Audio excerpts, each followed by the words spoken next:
यहाँ पर रखा कि एयरलाइंस को डीजीसीए की तरफ से 2 साल की मोहलत दी गई थी कि भैया हम ये नया नियम लागू करने जा रहे हैं, आप लोग तैयारी कर लें।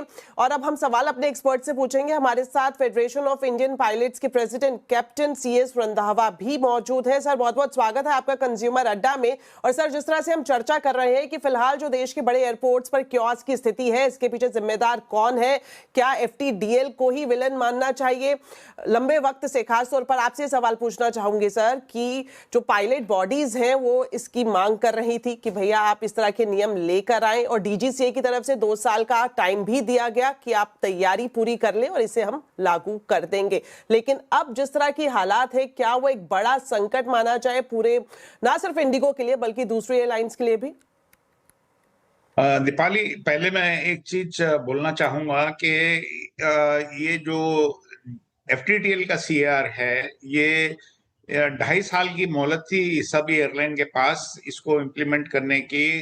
तो लास्ट ईयर जब जनवरी में इसको इम्प्लीमेंट करने की कोशिश की तो सारी एयरलाइंस ने मार्च में मिलके इसको आने नहीं दिया। तो हार के हमने जो दिल्ली हाई कोर्ट में हम लोग एक केस लड़ रहे थे 2019 से, तो हाई कोर्ट ने इस डिसीजन दिया और उसके बाद उन्होंने इम्प्लीमेंट करने को बोला 2 फेज में। पहला फेज जो था वो था 1 जुलाई को, और दूसरा फेज था जो कि 1 नवंबर को हुआ ना। जब ये इम्प्लीमेंट हो गया तो आप ये देखिए, सबसे मजे की बात देखिए कि जो ज्यादा इफेक्ट करता था वो था जो ड्यूटी, जो रेस्ट पीरियड था वो 36 से 48 घंटे, वो जुलाई में हो गया था। एक भी कैंसिलेशन नहीं हुआ, एक भी कोई फ्लाइट डिले नहीं हुई किसी भी एयरलाइन की। फिर 1 नवंबर को जब ये इम्प्लीमेंट हुआ, बाकी के जो हिस्सा था FTTL का, जिसमें कुछ नाइट लैंडिंग्स का था, कुछ विंड ऑफ सर्केडियन लो का था, तो इसके तहत जो जब ये सब इम्प्लीमेंट हुआ तो उसके बाद सब एयरलाइंस भाग के गई और उन्होंने वेरिएशन मांगा था।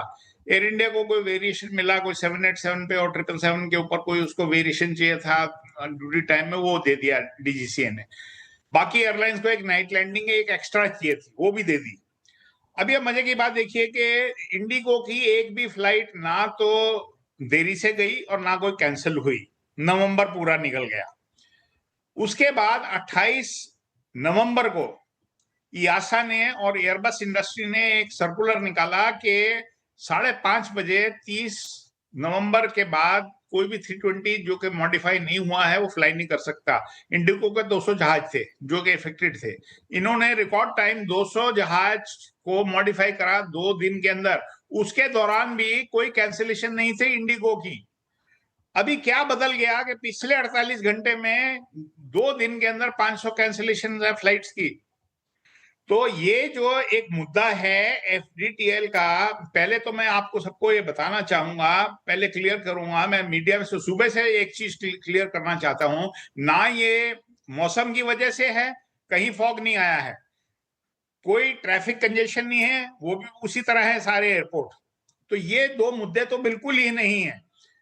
तीसरा मुद्दा जो है वो है कि 6% इसके शेड्यूल जो हैं इंक्रीज हुए हैं, वो भी 1 नवंबर से विंटर शेड्यूल में, जो कि DGC ने अप्रूव किए हैं। और DGC उसको जब भी अप्रूव कर सकता है जबकि एयरलाइन के पास पायलट होते हैं।